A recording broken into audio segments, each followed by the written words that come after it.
সময় এখন সকাল ৮টা মতো, আর এখন আমরা চলে এসেছি বিশ্ব শান্তি আশ্রমে।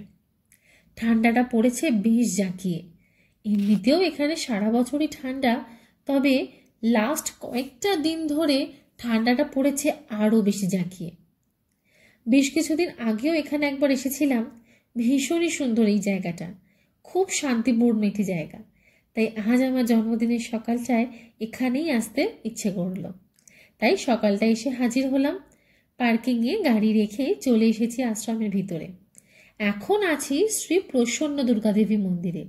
দুর্গা মাতাকে প্রণাম জানিয়ে যাব আমরা আশ্রমের ভিতরের দিকে।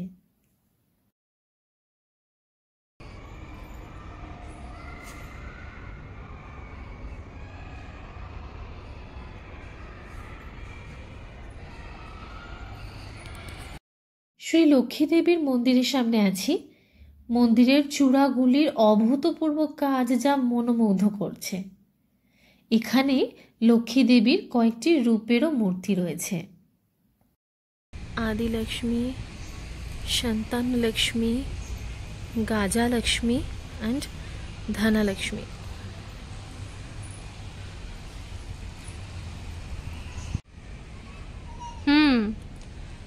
আর এখানে আছে ধনলক্ষ্মী, বিদ্যা বীণা লক্ষ্মী, ঐশ্বর্যা লক্ষ্মী, বীরালক্ষ্মী। সকালটা যে এতটা সুন্দর হতে পারে এখানে না এলে তা কিন্তু বোঝা দেয়।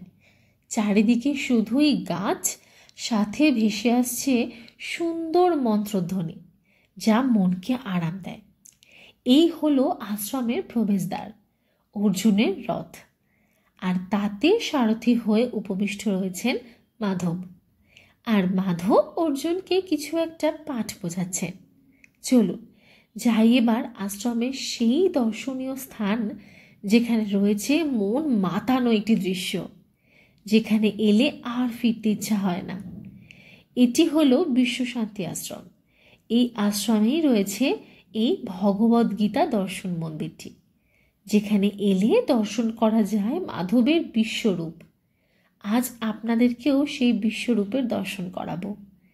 একটিবার আগেও এখানে এসেছি, বাড়ির খুব কাছে হওয়ায় এখানে আগেও এসেছি, কিন্তু বেশ অনেক দিন ধরেই মন টানছিল খুব এখানে আরও একটিবার আসার।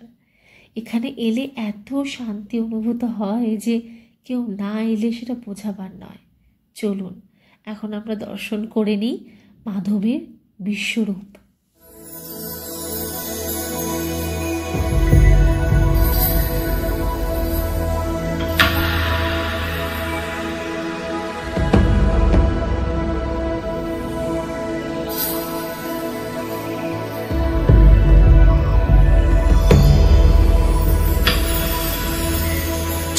कान्ताय कल्याण निधये निधयेतिनां श्रीवेङ्कटनिवासाय श्रीनिवासाय मङ्गलम्।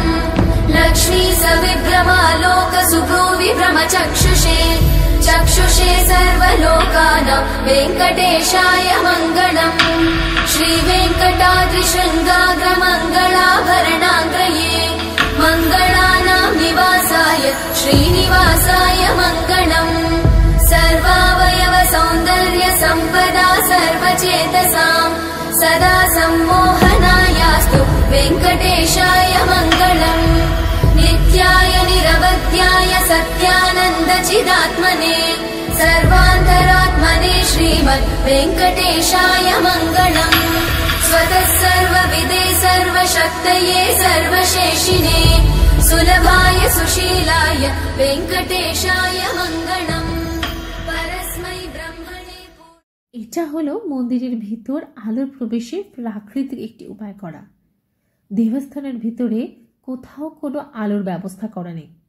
ছাদে এবং চারিদিকে এমন ব্যবস্থা করা যাতে সূর্যের আলোতে ভিতরটা আলোকিত হয়। মাধবের বিশ্বরূপ দর্শনে আপনাদের অনুভূতি জানবার অপেক্ষায় রইলাম।